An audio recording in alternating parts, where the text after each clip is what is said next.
This is Ashton Marcus, and I'm on location as the Long Beach Shakespeare Company presents Antony and Cleopatra. This is Ashton Marcus with KUCI 88.9 FM in Irvine, and you are? Helen Borgers from Long Beach Shakespeare Company. I'm from Long Beach. I have been here since 1958.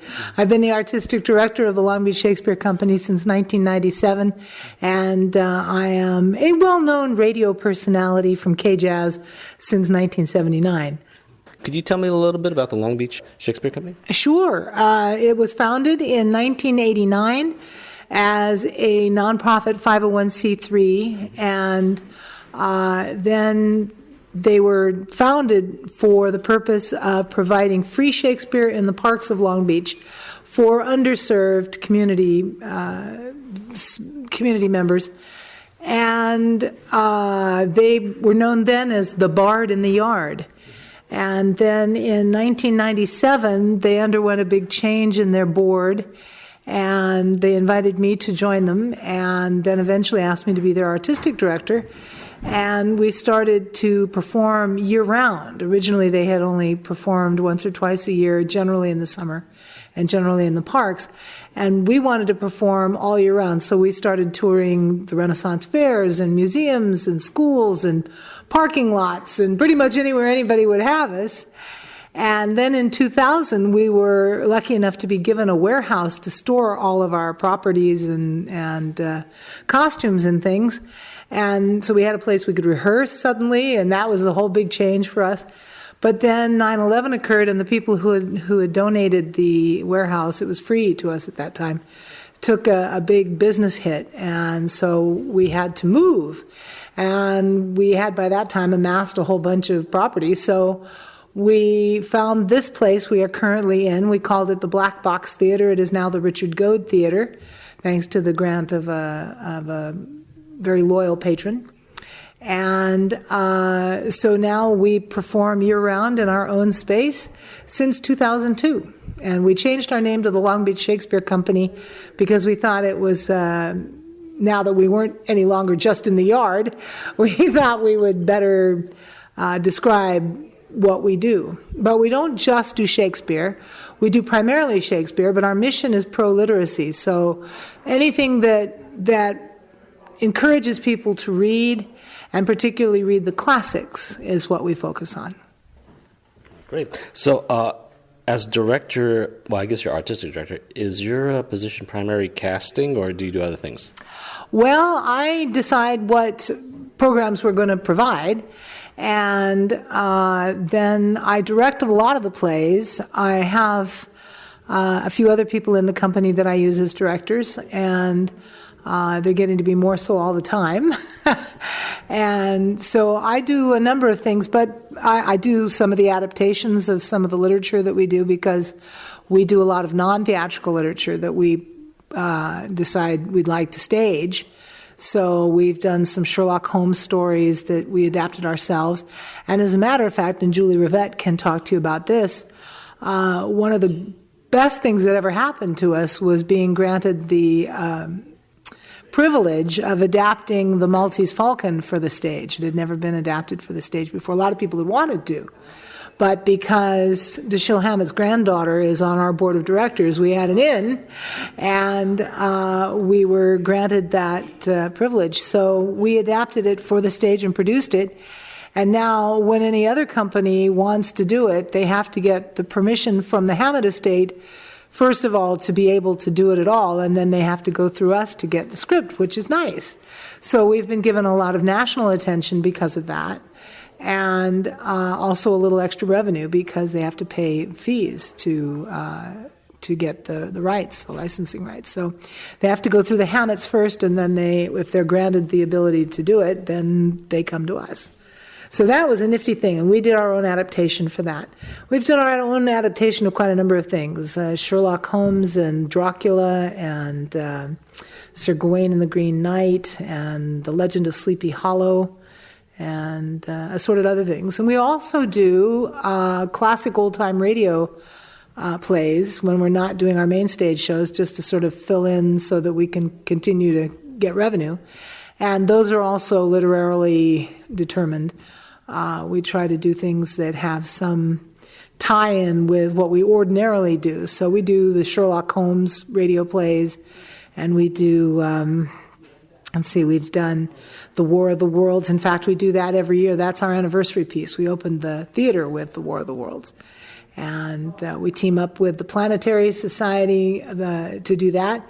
And they send us their Matt Kaplan, who is a graduate from UCI and used to work at KUCI, and I think still volunteers time there. So you may know Matt Kaplan. But he is the host of Planetary Radio. And he comes out every year and does a pre-show presentation on what's really happening on Mars now, and then we do the Orson Welles classic War of the Worlds, which is a nifty thing. So we're very much into education and into pro-literacy, and so we do Shakespeare and other things. So for your actors, what do you usually look for in an actor? How do you make your casting decisions?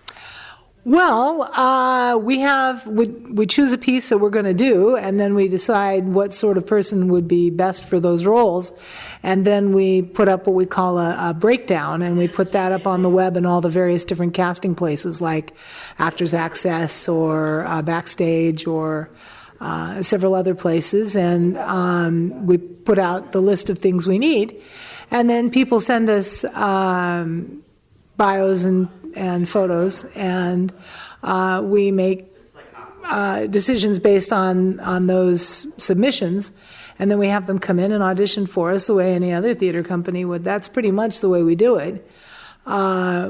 We are oftentimes bound by time restraints, so we don't always get to use the equity actors because, the equity has the nonprofit 99-seat theater plan, and as long as you meet their timeline, you can use equity actors if you have so much advanced knowledge. But we work on such a tight schedule, we don't always get to do that. But we have worked with them and have taken advantage of the 99-seat theater plan. So we do have equity actors working with us, and we also have SAG actors working with us, and we also pull from the community, and we also have a number of student interns who get to work then side by side with the professionals. And as a matter of fact, one of our young people, whose name is Brandon Cutts, started out with us when he was 13. He was part of an educational program. We were in the schools, and we've done a lot of that, going into the schools and working with kids. And he started with us there in our workshops, and then he started moving benches and holding spears and that kind of thing for us. And now he is a graduate from UC Irvine. Yeah, he's from UCI also. And he's one of those that does direct as well as act here, and he's played Hamlet. And he does our lighting design. He's doing the lighting design on the show we're currently running. And so he's a very versatile guy, and we're very proud of him. And that's as a result of his having been an intern with us. And he's now almost 30, so it shows you how long he's been around. If one of my viewers do decide to come here and see the show, what should they expect to see? Well, we have a small storefront theater, and we seat about 40 people. And so we're in size a rather small operation, but we count a lot on visual. In fact, this is our season of spectacle. So we have a fabulous costumer who goes all out. So what they're going to see is they're going to see a lot of splendid pageantry. And we're very much into live music, and our music director is a professional jazz musician who also is an expert in old music and traditional music, and he's written a lot of original music as well as arranged and adapted some of the Shakespearean music. And so they'll hear a lot of beautiful music, sometimes instrumental, sometimes vocal, often live, sometimes recorded, but we like to do live music, and we're doing live music in the show we're doing now. So I'd say it's kind of a sensual feast for the eyes and the ears, both in literature and music, and special effects. We also are very lucky in that we have a professional special effects man from the movies who does a lot of our effects. And so we've had flash paper, which looks very cool on stage, magic. In our last show, the Christmas show we did, the devil had a moment where he snapped his fingers and sparks appeared, and that was flash paper. It looked very cool.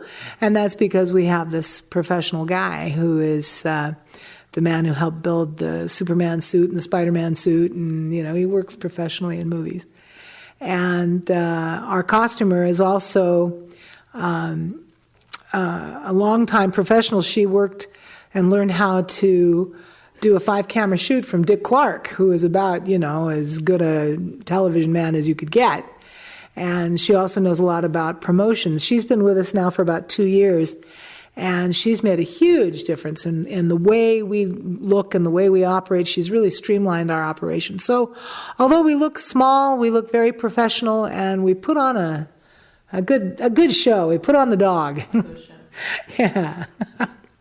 Well, thank you very much for being on our show. Oh, thank you very much. Great. And so, we conclude Antony and Cleopatra. Thank you all so much for being our first audience. And if you have questions, we would be glad to entertain them. Before we start, though, I want to thank Eduardo Mora and Cooper Karn for stepping in at the last minute.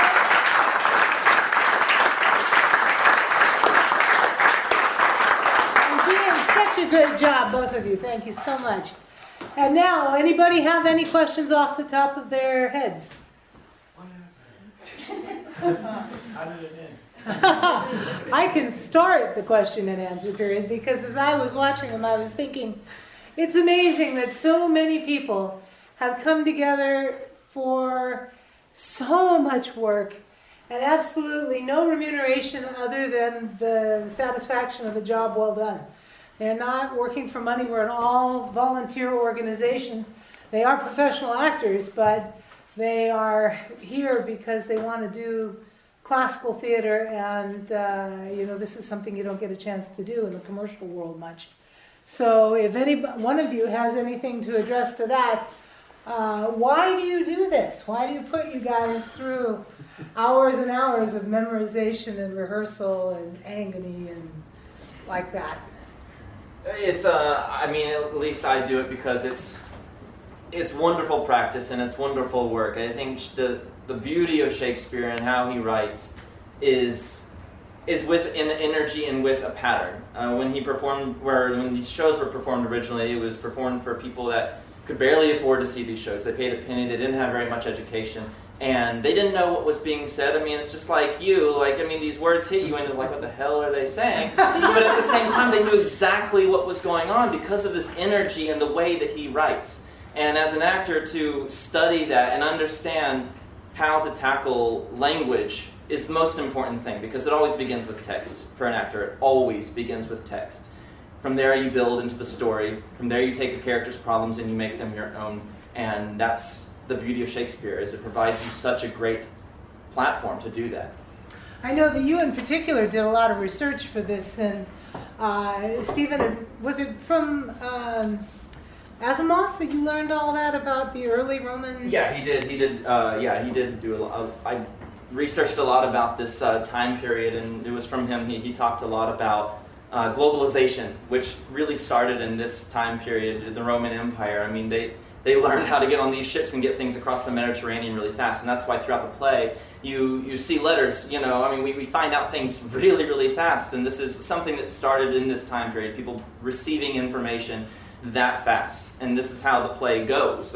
It's all about people getting letters from from across the ocean and finding out what news there is, and then you go into Cleopatra and how her style and how everything that she did influenced the world. And at the same time, you have the Roman Empire, which is trying to influence the world. And you have Greece and Athens trying to influence the world with their culture. And because of the globalization, you really start to see all the mixing, like in the party with Egyptian dancers. And this is in Athens, and so, it's these things in this play that you see, and it's really awesome, I know you did a lot of research, too. Dana Coyle is our Cleopatra. You are now the essence of Cleopatra. If I have a question about the text, I'll say, well, I think maybe Cleopatra meant this. And you, oh, no. We had some real arguments because, for example, when Cleopatra is in battle with Caesar, and she's brought all of her ships. And then at some point during the fight, she leaves with her ships. And a little later, the text says she's asking Antony for forgiveness, and she says, "Forgive my fearful sails." So I said, "Oh, she turned chicken and left." And Dana said, Well, unfortunately, the men that beat her wrote history. So it's a really confusing scene, actually, as to why she left. It could have been that they realized they were going to fail, and it was determined before that she would leave if they couldn't get through, and there was an opening, and she saw no other way, so she went. And then Antony followed her, which was surprising and seemed to not be what was supposed to happen, because they have historical documents saying that, on the entire trip back to Alexandria, they didn't speak, which was very abnormal. So, and when they got back, Antony was a wreck, and she was back in motion, getting things together, and he was losing his mind, and all of his soldiers were leaving him, and everyone realized it was at the end, and she could have ditched him, but she didn't. And I really didn't think that she fled on. she wasn't a chicken. Anybody else have anything to add about why it is you do what you do? Coming in from, these people travel from the valley. They come from, I was going to say South America, but that's really the only way I perceive Orange County. Being far, far away. But they come from all over, and they spend money on gas, and they don't get any, as I say, they don't get any remuneration. So anybody have any other excuses for this madness, for this legacy? I'd like to say something. Just thank you, everybody, for showing up here tonight. And 2.5 hours. And thanks to Helen, and there's a lot of people that put this together, and to see these young people, there's kids and well, they're not kids, but